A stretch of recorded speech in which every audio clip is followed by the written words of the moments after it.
¿Cuál es la naturaleza de estos dos peligros que amenazan la verdadera santidad? Bueno, por razones que vamos a ver en un momento, debemos comenzar por el legalismo para luego ver cómo el corazón legalista produce el antinomismo.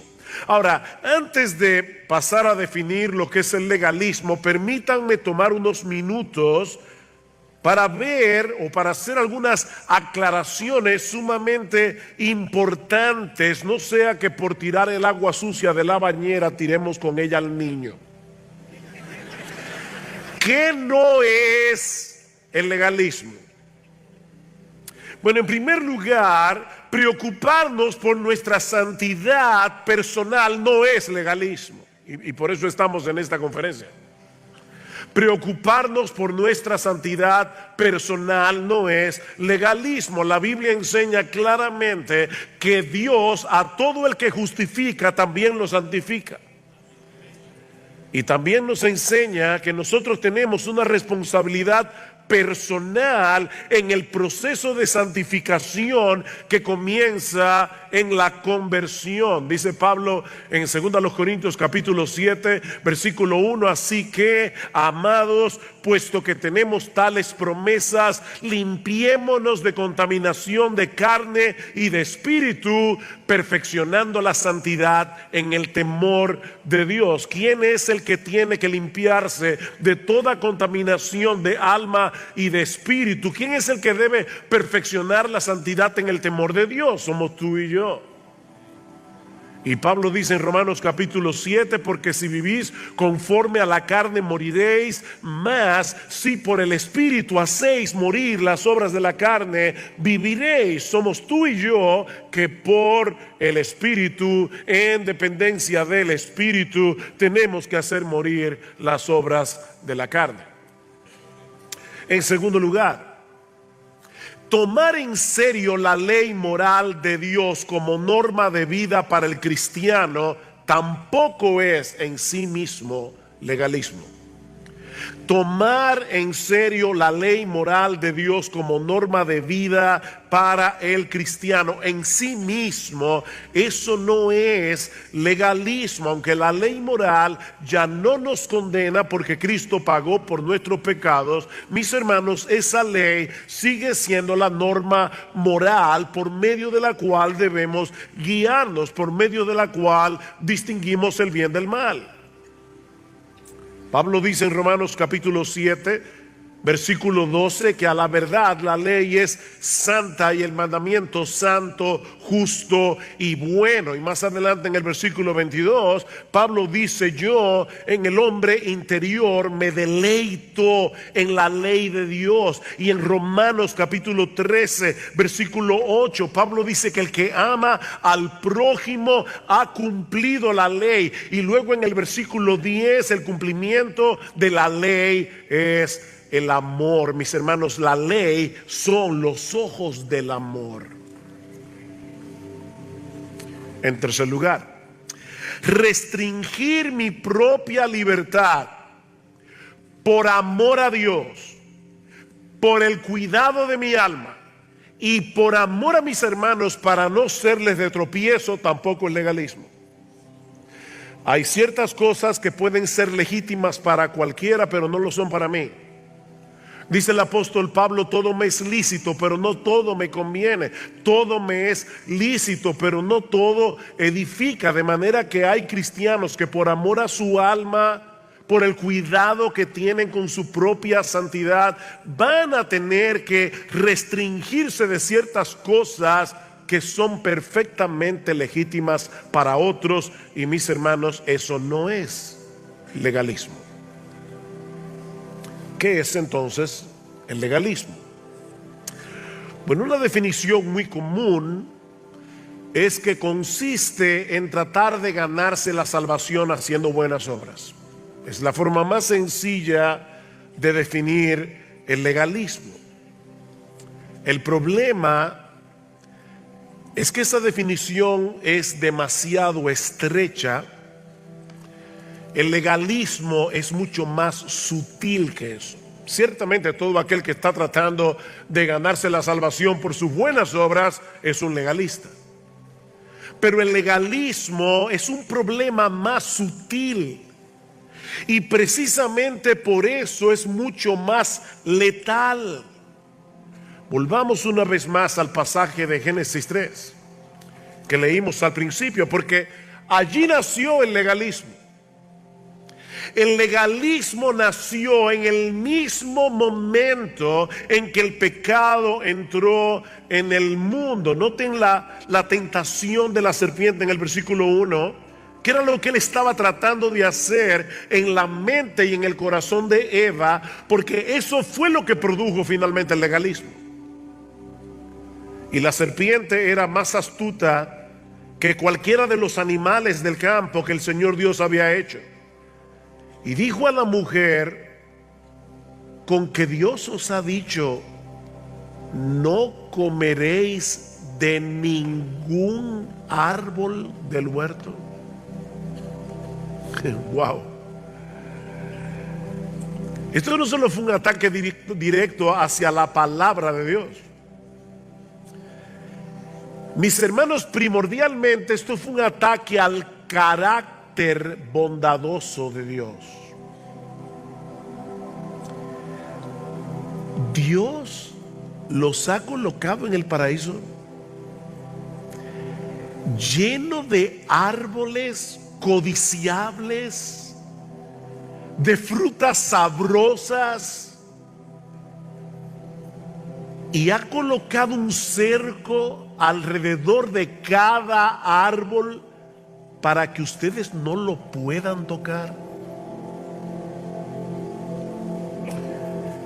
Eso no solo es absurdo, eso es una mezquindad de parte de Dios. Satanás estaba presentando a Dios como un ser mezquino. Y por supuesto, mis hermanos, esta era una mentira perversamente mentirosa.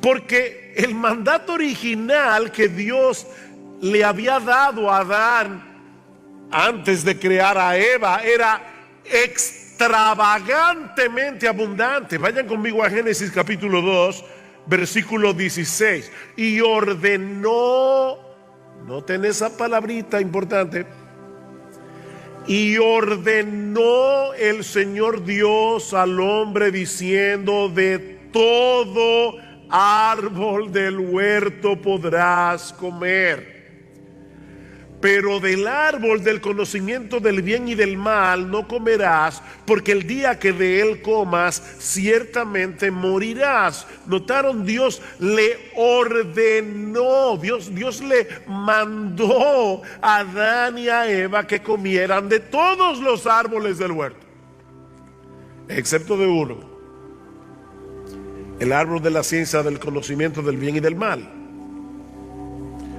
Pero Satanás quería que Eva centrara su atención en ese único árbol prohibido, de tal manera que todos los demás desaparecieran de su vista. Era como poner el árbol delante de sus ojos para que ella no pudiera ver el bosque. Y cuando Eva dejó de ver el bosque, también perdió de vista la bondad de Dios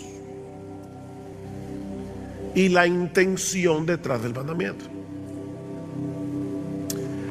Es interesante notar que Dios no le dio ninguna explicación a Adán de por qué no debían comer de ese árbol. No era porque su fruto fuera venenoso, no era porque el árbol era feo. Ellos no sabían en ese momento qué mal podía haber en comer de ese fruto. De manera, mis hermanos, que este mandamiento era un llamado a obedecer a Dios como un acto de amor y de obediencia. Un acto de amor. Ellos debían confiar en Dios simplemente por quien Él es en sí mismo. Si Adán y Eva obedecían a Dios, ellos iban a fortalecer, ellos iban a acrecentar esa relación de amor y confianza que Dios quería tener con ellos. Pero el diablo logró desconectar el mandamiento de la bondad de Dios. Hermanos, si van a olvidar algo de lo que yo voy a predicar esta noche, no olviden esto. Lo que el diablo estaba tratando de hacer era hacer una desconexión en la mente, en la psiquis de Eva, entre el carácter bondadoso, bueno, amoroso de Dios y el mandamiento de Dios.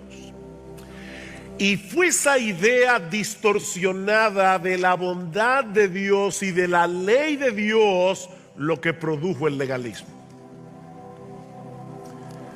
Si Dios es un ser tan restrictivo, si Él no es tan abundante en su bendición y en su provisión, entonces, consecuentemente, nosotros tenemos que lograr su favor ganándolo. Vamos a tener que ganarnos el favor de Dios. Nosotros tenemos que obedecer a Dios, no porque lo amamos y confiamos en su amor, sino porque es una manera de obtener su favor. Mis hermanos, esa es la esencia del legalismo. Y déjame decirte algo: si tú quieres ver a un legalista, mírate al espejo. Porque el legalismo, desde el huerto del Edén hasta el día de hoy, es algo que está impregnado en nuestro ADN espiritual. Eso está en tu torrente sanguíneo. Nosotros somos todos legalistas en recuperación. Llevamos dentro un católico romano. Todos nosotros. Y tenemos que pelear con eso todo el tiempo. Tengo que leer la Biblia, tengo que orar, tengo que venir a la iglesia, tengo que ofrendar generosamente para que entonces Dios me acepte y me bendiga. Eso es legalismo. ¿Alguna vez has pensado? ¿Te has levantado por la mañana a las 5 de la mañana? Tuviste tu lectura de la Biblia, 2 horas leyendo la Biblia, media hora orando. ¡Wow! ¿Alguna vez te has pensado, hoy Dios tiene que bendecirme? Ese es el legalista que está en ti. Esa es la esencia del legalismo. Mis hermanos, el Evangelio nos mueve a obedecer a Dios por el hecho de haber sido aceptado en Cristo únicamente por gracia y únicamente por medio de la fe. Eso es lo que me dice el Evangelio. Pero el legalismo me lleva a querer obedecer para ser aceptado. ¿Ven? El legalismo pone el caballo detrás de la carreta. Pero ahora escuchen, es esa misma visión distorsionada de Dios y de sus mandamientos que produce el legalismo, lo mismo que produce el antinomismo, que es el monstruo que está en el otro lado del canal. La palabra antinomismo son 2 palabras griegas: anti en contra de, nomos ley, en contra de la ley. Básicamente el antinomismo asume que nosotros podemos relacionarnos con Dios sin tener que obedecer su palabra y despreciando su ley moral. Ahora, ¿por qué el antinomiano quiere desechar la ley de Dios? Porque él también es incapaz de ver la bondad de Dios en la ley. Él no ve bondad en la ley de Dios. Ahora, por supuesto, mis hermanos, muchos antinomianos no se ven a sí mismos como antinomianos. Y es posible que haya muchos aquí o algunos aquí que son antinomianos y no lo sabían. Porque esto es más una actitud del corazón que una creencia teológica formal. Es el pensamiento de: no hay problema, Dios me acepta tal como soy. Su amor es incondicional. Su gracia es tan abundante que yo puedo darme el lujo de ser yo mismo. ¿No suena mal? Alguien dijo una vez que decir una media verdad como si fuera toda la verdad es una mentira. Decir una media verdad como si fuera toda la verdad es una mentira. Es por eso que tanto el legalista como el antinomiano pueden apelar a la Biblia para apoyar su posición, porque ellos buscan en la Biblia medias verdades. La Biblia contiene suficientes mandamientos y exhortaciones que si tú las aíslas del resto de las escrituras, parecen apoyar el legalismo. Absteneos de toda forma de mal. Eso está en la Biblia. Primera Tesalónica 5:22. Sed santos, porque yo soy santo. Nuestro texto lema.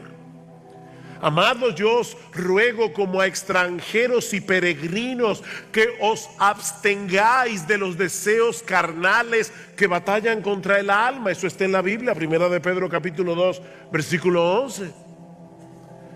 Sin embargo, hay otros pasajes en la misma Biblia que presentan con tanta fuerza la sobreabundante provisión de la gracia que Dios nos ha dado en Cristo, su amor incondicional, que si tomamos estos textos como textos individuales y fuera de su contexto, parecen apoyar el antinomismo. Por ejemplo, Pablo dice en Romanos capítulo 6, versículo 14, que ya no estamos bajo la ley, sino bajo la gracia. Yo creo que si nosotros hiciéramos un top 10 o los 10 versículos más mal citados de la Biblia, ese es uno. Ese es uno. Dos creyentes van transitando por una autopista. El creyente que va, o dos que profesan ser creyentes, ¿verdad? El que va en el asiento del pasajero, mira el velocímetro. El hermanito hace rato que ya pasó el límite que la ley permite, se lo hace ver, pero resulta que es un antinomiano. Así que le dice: tranquilo, no te afanes tanto, que no estamos bajo la ley, sino bajo la gracia. Bueno, mira, si tú eres de los que piensas así, déjame decirte dos cosas. La primera es que aunque estamos bajo la gracia, estamos bajo la ley de tránsito de República Dominicana. De eso estoy seguro. Y te pueden pegar una multa. Pero lo segundo que te quiero decir es que estás mal interpretando el texto. Y eso es lo más peligroso. Pero lo veremos eso en un momento.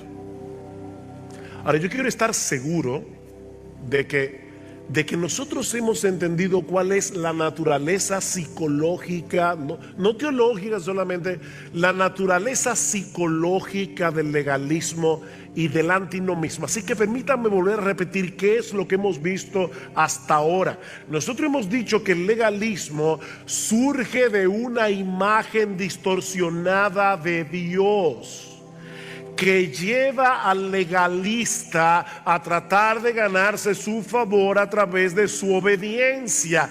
El legalista desconecta la ley de Dios del carácter bondadoso de Dios. Y por lo tanto comienza a ver a Dios como una especie de policía magnificado, como un matagozo cósmico,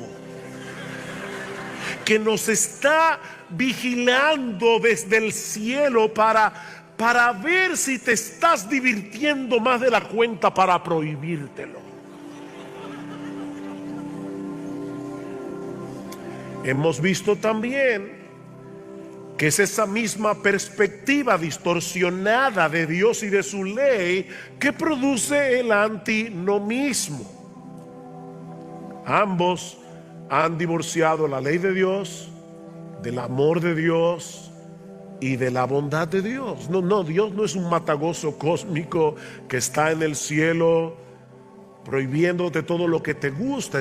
Dios es más bien como ese padre que llega a la cocina y se encuentra a su niño de 3 años jugando con el cuchillo más afilado. Y le dices, no lo toques, porque lo ama. La ley de Dios es una expresión del amor de Dios. Es una expresión de la bondad de Dios. Pero como bien señala Sinclair Ferguson, la única diferencia entre el legalista y el antinomiano es que el legalista decide asumir la carga con pesadez. Bueno, hay que obedecer. Alguien decía, yo nunca he conocido un legalista feliz. No se puede. No se puede. El legalista decide asumir la carga con pesadez, mientras que el antinomiano rehúsa llevar la carga y se la quita de encima. Pero ambos ven a Dios bajo la misma luz. Ven, hermanos, son mellizos nacidos en el mismo vientre. ¿Cuál es el remedio entonces para librarnos de ambos males? Ya vimos la naturaleza del legalismo y el antinomismo. Veamos ahora el remedio. Y aquí es, mis hermanos, donde el asunto se torna complejo. Porque es muy probable que al tratar de huir de uno de los dos monstruos caigas en los brazos del otro. Es por eso que muchas personas que han estado por años sometidas a un régimen eclesiástico muy legalista, cuando logran zafarse de ese yugo, generalmente se van al otro extremo y comienzan a mirar con recelo toda predicación que enfatice la obediencia del creyente a los mandamientos de Dios. Por evitar a Escila, caen en manos de Caribdis y viceversa. Pensemos en la parábola del hijo pródigo en Lucas capítulo 15. Ustedes recuerdan la historia. El hermano menor decide irse de casa, comienza a vivir perdidamente en un completo libertinaje, pero tan pronto vuelve en sí, ¿qué sucede? Él comienza a planificar cómo ganarse el favor de Dios haciendo buenas obras. Pasó del antinomismo al legalismo. Me levantaré e iré a mi padre y le diré: Padre, he pecado contra el cielo y contra ti. Hasta aquí va bien. Ya no soy digno de ser llamado tu hijo. Va bien. Hazme como a uno de tus jornaleros. Ahora está pensando como un legalista. Estoy dispuesto a convertirme en tu esclavo para poder hallar gracia delante de tus ojos. Lo interesante es que el hermano mayor pasó el proceso a la inversa. ¿Recuerdan? Durante años él estuvo sirviendo al padre, pero con un espíritu legalista. Y cuando se dio cuenta que el asunto no funcionaba, se resintió contra el padre, se llenó de amargura y le faltó el respeto. El padre le dijo: mi hijo, entra a la fiesta. No entra a la fiesta. Pasó de legalista a antinomiano, porque es que son mellizos nacidos del mismo vientre.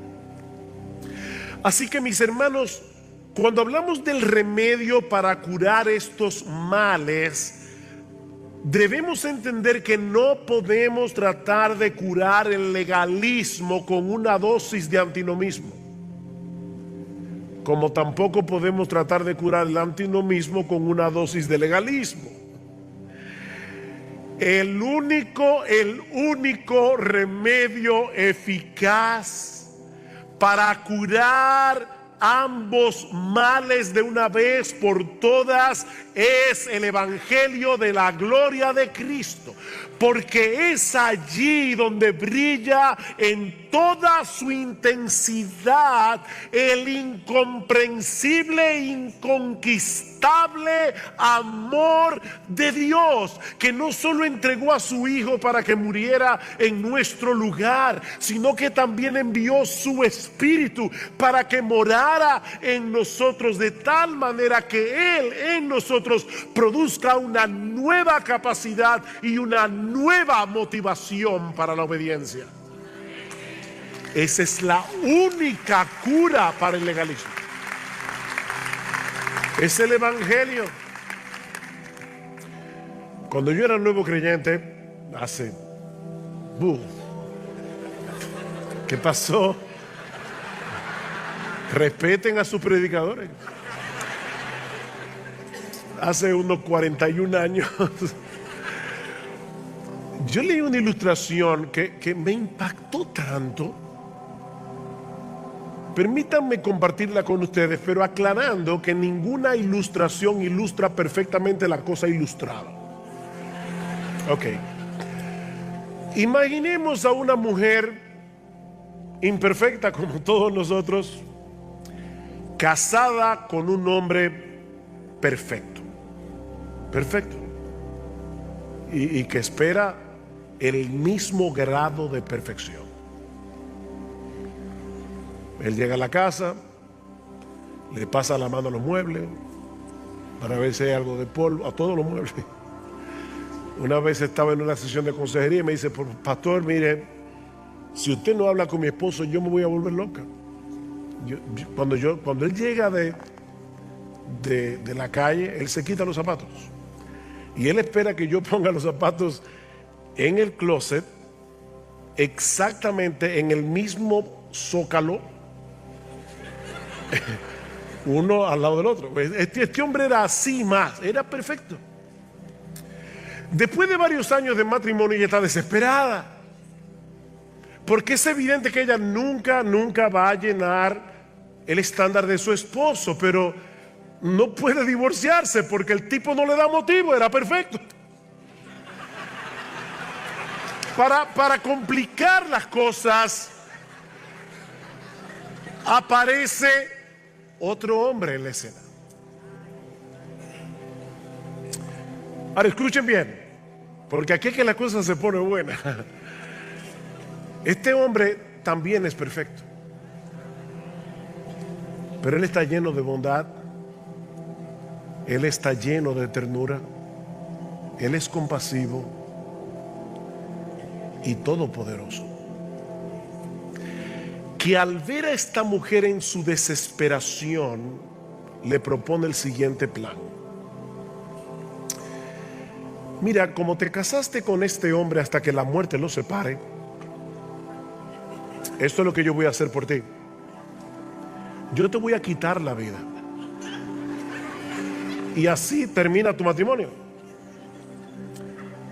Pero luego te resucitaré de los muertos y me desposaré contigo, para que ahora con mi ayuda tú vivas para mí y para nadie más. Mi hermano, si alguna vez tú has leído con atención la carta de Pablo a los Romanos,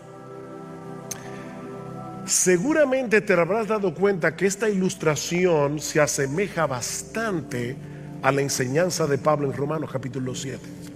Por favor, vayan conmigo a Romanos capítulo 7. Escuchen lo que dice Pablo. Versículo 1. ¿Acaso ignoráis, hermanos, pues hablo a los que conocen la ley, que la ley tiene jurisdicción sobre una persona mientras vive? Pues la mujer casada está ligada por la ley a su marido mientras él vive, Pero si su marido muere, ella queda libre de la ley en cuanto al marido. Así que mientras vive su marido, será llamada adúltera si ella se une a otro hombre. Pero si su marido muere, está libre de la ley. De modo que no es adúltera, aunque se una a otro hombre. Por tanto, hermanos míos, también a vosotros se os hizo morir a la ley por medio del cuerpo de Cristo, para que seáis unidos a otro. ¿A quién? A aquel que resucitó de entre los muertos, a fin de que llevemos frutos para Dios. ¡Wow! ¡Qué plan! Ahora noten el giro tan inteligente que Pablo le da a la ilustración, porque Pablo no dice aquí que es la ley la que muere. ¿Se dieron cuenta? No, no es la ley la que muere, somos nosotros los que morimos a la ley. Nosotros que antes estábamos casados con la ley, somos nosotros los que hemos muerto y resucitado juntamente con Cristo para desposarnos con Él.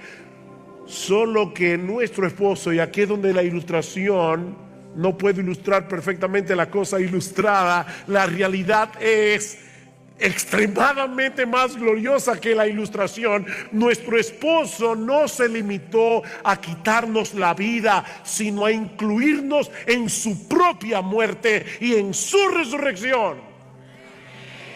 Nosotros fuimos clavados en la cruz juntamente con Cristo, y juntamente con Él fuimos resucitados para andar en novedad de vida. Y ahora que estamos legalmente casados con nuestro bendito Señor y Salvador Jesucristo, dice Pablo, debemos dar a luz. ¿Qué debemos dar a luz? Los frutos que antes no podíamos parir cuando estábamos casados con la ley. ¿Se dieron cuenta? Versículo 4. Por medio del cuerpo de Cristo, para que seáis unidos a otro, a aquel que resucitó de entre los muertos. ¿A fin de qué? A fin de que llevemos fruto para Dios. Esa es la luz de esta realidad que ahora nosotros debemos interpretar la declaración de Pablo en Romanos capítulo 6 versículo 14. ¿Recuerdan? Porque el pecado no tendrá dominio sobre vosotros, pues no estáis bajo la ley, sino bajo la gracia. ¿Y eso qué significa? Mis hermanos, ¿qué es estar bajo la ley? Bueno, estar bajo la ley es estar obligados a guardar la ley, pero no tener los recursos para poder obedecerla. Todos nosotros nacimos bajo la ley. Dios es el rey de este mundo, Dios es el soberano. Tú y yo, aun cuando éramos inconversos, estábamos obligados a guardar la ley, pero no podíamos guardar la ley. Estábamos bajo el dominio de la ley, pero no teníamos los recursos para guardarla. Pero ahora estamos bajo el dominio de la gracia. Y por esa razón tenemos los recursos de gracia que necesitamos para obedecer a Dios. No perfectamente, pero sí sinceramente. Y no para ganarnos su favor, sino porque ya fuimos favorecidos de pura gracia. Únicamente porque Él nos amó cuando lo único que merecíamos era miseria y condenación. Es como el ejemplo que dio Jeff ayer de los $5 que le entregó a Virtudes. No sé si Virtudes anda por aquí. Los $5, ella no se lo ganó, ella no hizo nada. Ahora, es como él decía, y me encantó que Jeff hiciera esa aclaración. Si él simplemente le hubiera dado los $5, eso hubiera sido misericordia. Pero si ella lo hubiera robado y escupido el día anterior, entonces hubiera sido gracia. Así que, hermanos, no es del todo correcto decir que Dios nos acepta tal como somos. Y yo he oído muchas veces a los cristianos predicar el evangelio: no te preocupes, Dios nos recibe tal como somos. No, cuidado. No, es mucho más preciso decir que Dios nos acepta a pesar de cómo somos. Es diferente. Dios nos acepta a pesar de cómo somos, porque Él nos acepta únicamente por el hecho de estar en Cristo y por los méritos de Cristo. Es por eso que Dios nos acepta. Pero no es la intención de Dios dejarnos como somos, sino transformarnos conforme a la imagen de su Hijo. Ese es el plan. A los que aman a Dios, todas las cosas les ayudan a bien. Esto es, a los que conforme a su propósito son llamados. Pastor, ¿y cuál es ese propósito? Que nosotros tengamos siempre buena salud, que tengamos una casa grande, que tengamos un buen sueldo, un buen marido. ¿Para qué? ¿Cuál es el propósito? Porque a los que antes conoció, también los predestinó para ser hechos conforme a la imagen de su Hijo, para que Él sea el primogénito entre muchos hermanos. Así que ese es el propósito de Dios. No es la intención de Dios dejarnos como nos encuentra. Y mis hermanos, sin esa transformación en nuestras vidas, no tenemos ninguna evidencia de que hayamos sido encontrados por Dios y unidos a Cristo por la fe, porque ese matrimonio produce frutos.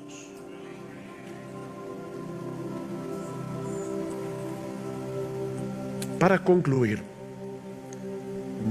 noten que no dije para terminar, dije para concluir. No, es que lo peor que puede hacer un predicador es hacerle creer a su audiencia que está acabando y no acabar. Ahora permítanme aplicar esto.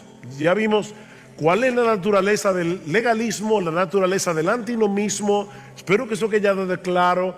Ya vimos el remedio, es el evangelio de Jesucristo. Mis hermanos, ¿cómo nosotros podemos aplicar esto a nuestras vidas? Bueno, yo quisiera traer 3 palabras de aplicación dirigidas a 3 grupos diferentes que están aquí hoy. En primer lugar, mis amados hermanos, permítanme hablarle a los pastores. A los pastores y a todos aquellos que tienen la responsabilidad de enseñar la palabra en cualquier tipo de contexto. Mi amado hermano pastor, siempre que prediques o enseñes las Escrituras,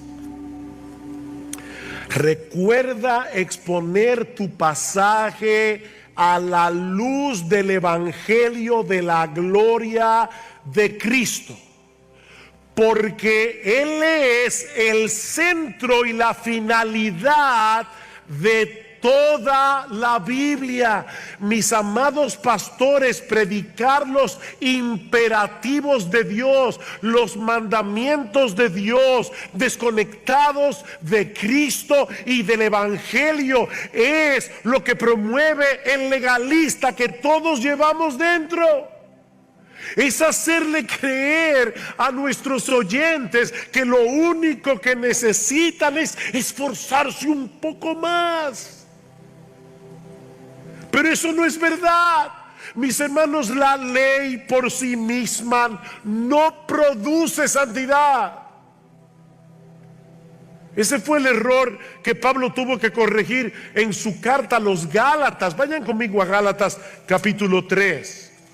Gálatas capítulo 3, los judaizantes se habían metido en la iglesia y estaban diciendo a los hermanos: sí, está muy bien que ustedes se hayan convertido a Jesucristo, pero si ahora quieren tener una vida espiritual más profunda, hay ciertos aspectos de la ley que ustedes tienen que guardar.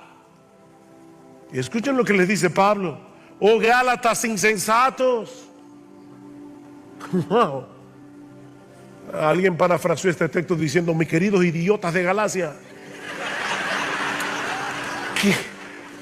¿Quién os ha fascinado? Y la palabra es hechizar. ¿Quién fue que los hechizó? Y escuchen, pastores, a vosotros ante cuyos ojos Jesucristo fue presentado públicamente como crucificado. ¿Ven cómo Pablo define su predicación? Me propuse no saber entre vosotros cosa alguna, sino a Jesucristo y a este crucificado. Esto es lo único que quiero averiguar de vosotros. ¿Recibisteis el Espíritu por las obras de la ley o por el oír con fe? ¿Cuál es la respuesta? Por el oír con fe. ¿Tan insensatos sois? Habiendo comenzado por el Espíritu, ¿vais a terminar ahora por la carne?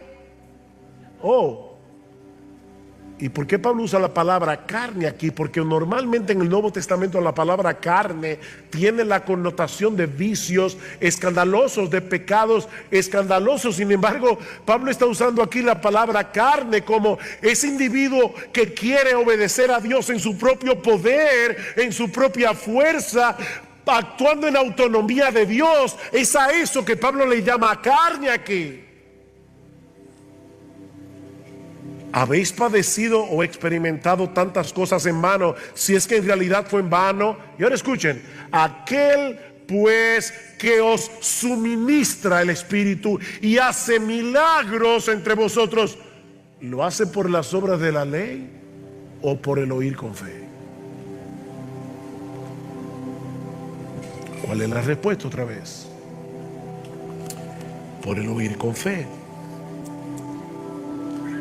Queridos pastores, nuestros hermanos necesitan tener un mejor entendimiento del Evangelio. Sí, los creyentes necesitan tener un mejor entendimiento del Evangelio y ampararse por fe en las promesas del Evangelio, porque solo de ese modo serán energizados, motivados en el camino de la obediencia. Es por el oír con fe. No le tengas temor a exaltar demasiado la gracia de Dios en Cristo, porque sabes que es imposible exaltar la gracia más de lo debido. Eso no puede ser. No, si exponemos fielmente el texto bíblico en su contexto, y van a haber indicativos y van a haber imperativos en el texto bíblico, vamos a exponer lo que el texto dice. Pero si exponemos fielmente el texto bíblico en su contexto y a la luz de lo que Cristo hizo a nuestro favor en la cruz del Calvario, ayudarás a tus oyentes a ver la bondad de Dios, tanto en la ley como en el Evangelio. Escucha como Pablo lo dice en 2 Corintios capítulo 4. Dice Pablo: si todavía, versículo 3, nuestro evangelio está velado, para los que se pierden está velado, en los cuales el Dios de este mundo ha cegado el entendimiento de los incrédulos. El diablo está empeñado en que el mundo incrédulo no vea algo. ¿El qué? Ha cegado el entendimiento de los incrédulos para que no vean el resplandor del evangelio de la gloria de Cristo, que es la imagen de Dios. El diablo no quiere que ellos vean eso.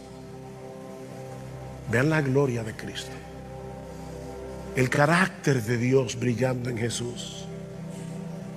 Versículo 5: porque no nos predicamos a nosotros mismos, sino a Cristo Jesús como Señor, y a nosotros como siervos vuestros por amor de Jesús. Pues Dios, que dijo que de las tinieblas resplandeciera la luz, es el que ha resplandecido en nuestros corazones para iluminación del conocimiento de la gloria de Dios en la faz de Jesucristo. Mi amado hermano, predica el Evangelio, predica a Jesucristo, porque es en el Evangelio donde descubrimos a Jesús, y es en la faz de Jesús donde nosotros vemos brillar la gloria de nuestro Dios. Y ¿saben lo que Pablo está diciendo aquí? Que cuando un impío es capaz de ver esa gloria, porque Dios le abre los ojos, se convierte al Señor, es transformado, como dice en el versículo 18 del capítulo 3. Pero nosotros todos, con el rostro descubierto, contemplando como en un espejo la gloria del Señor, estamos siendo transformados de gloria en la misma imagen, como por el Espíritu del Señor. ¿Cómo ocurre eso? Contemplando la gloria del Señor. ¿Tú quieres ver transformación en tus ovejas? Muéstrales la hermosura de Jesús. Muéstrale la gloria de Dios en Cristo. Muéstrales la bondad de Dios magnificada en la cruz. Era Martín Lutero que decía: predica como si Cristo hubiese muerto ayer, como si hubiese resucitado hoy y como si fuese a volver mañana. Predica así. Tu predicación no tiene siempre que ser evangelística en el sentido en que solemos usar ese término, pero siempre debe ser evangélica. Tu labor como predicador es hacer que tus oyentes puedan ver la hermosura, la gloria, la majestad del Salvador que murió, resucitó, ascendió a los cielos y está sentado a la diestra de la majestad en las alturas, porque es contemplando su gloria que somos transformados de gloria en gloria.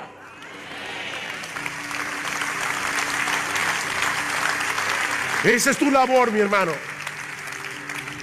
pastor.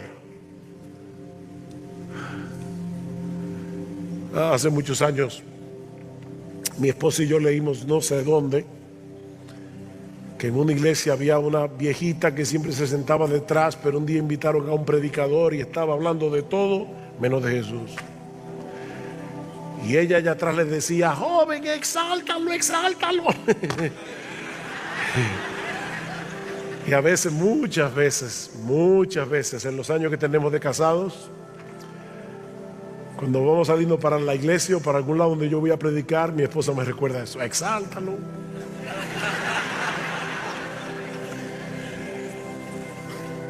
En segundo lugar,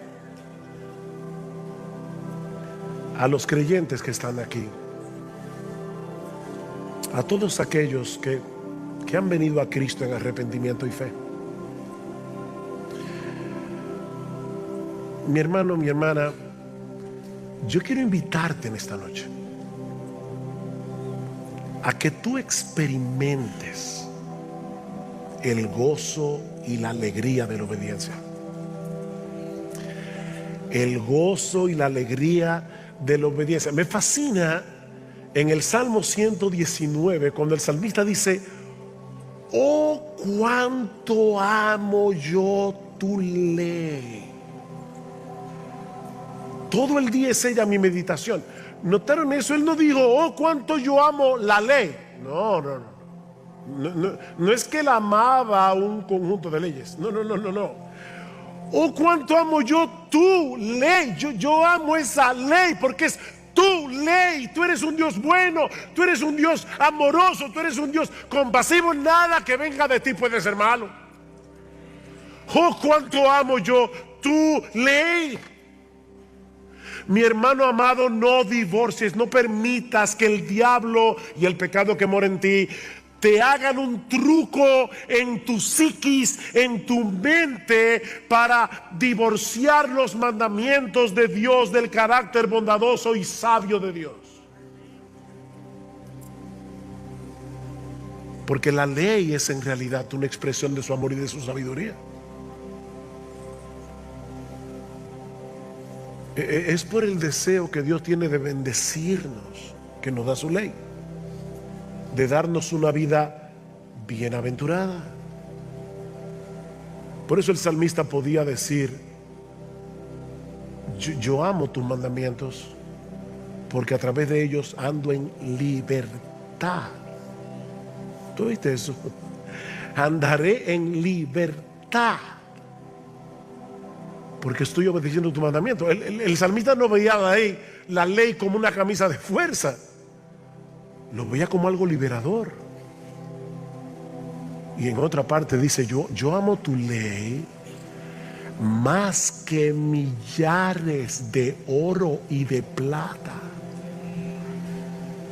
¿Tú puedes decir eso de la ley de Dios?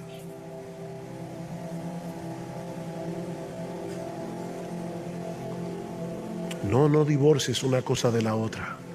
Los mandamientos de Jehová son rectos, que alegran el corazón. Yo no sé cuántas veces yo he hecho este experimento en diferentes lugares, pero yo le he dicho a las personas: dime rápidamente qué viene a tu mente cuando escuchas la palabra santo. Y la gente dice pureza, la gente dice separación. Nadie nunca dice alegría. Ese es el legalista que está en ti.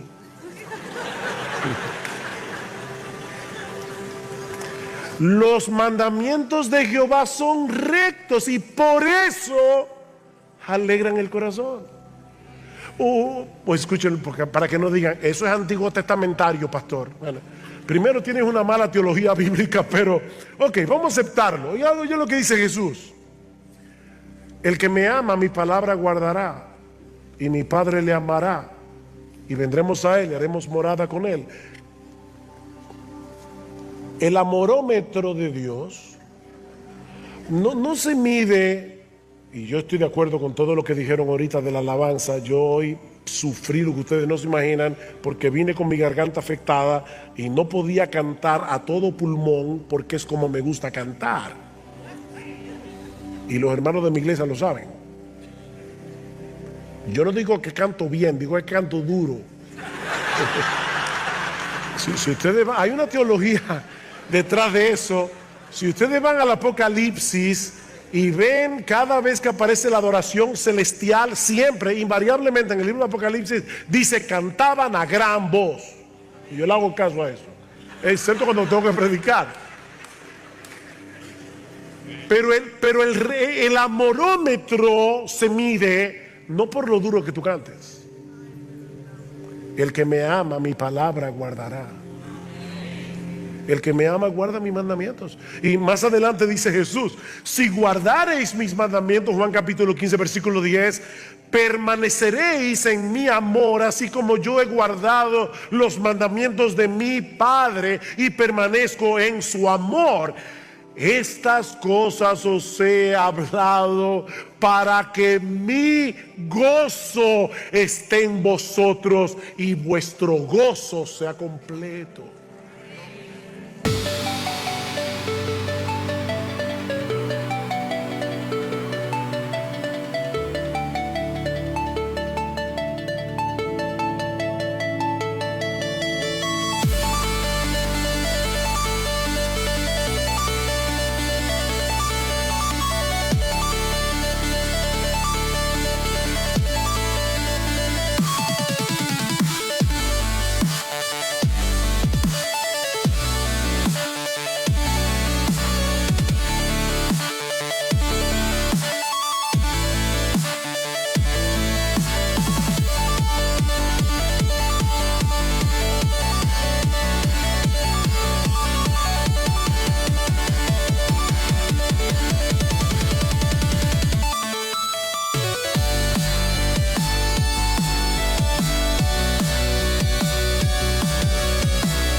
This world is endless, so wide, so broad, but somehow I'm still lost in you.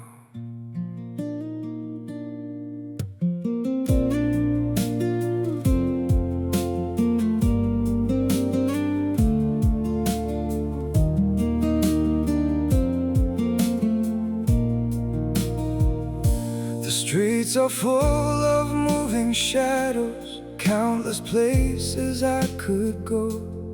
City shining, people passing, yet I still feel so alone. Every road keeps leading nowhere, every sky feels cold and blue. In this world so vast and open, I'm still lost in missing you. The world is wide, so wide before me, but I keep losing my way. Somewhere in the endless distance, your memory makes me stay.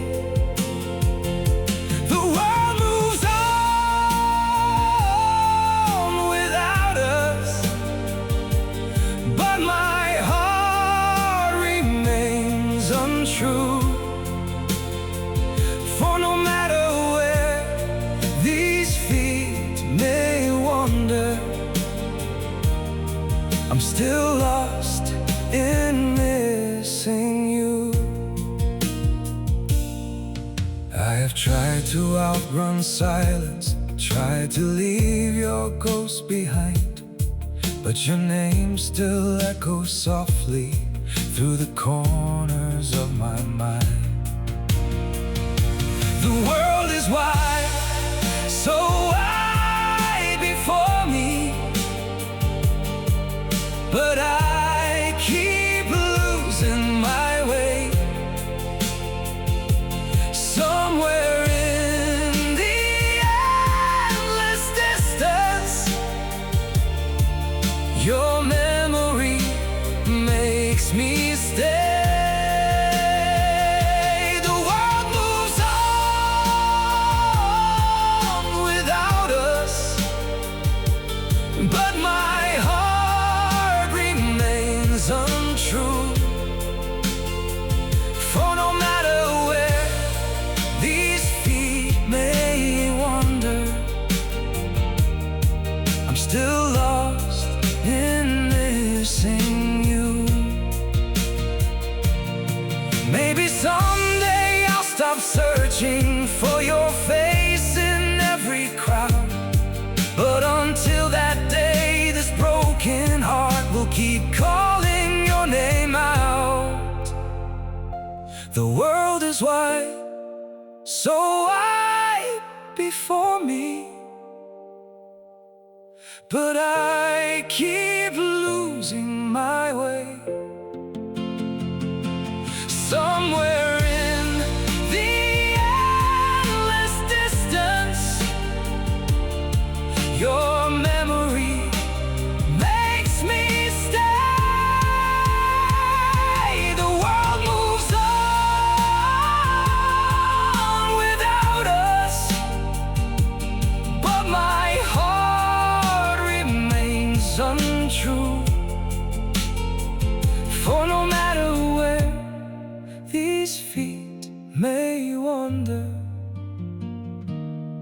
I'm still lost in missing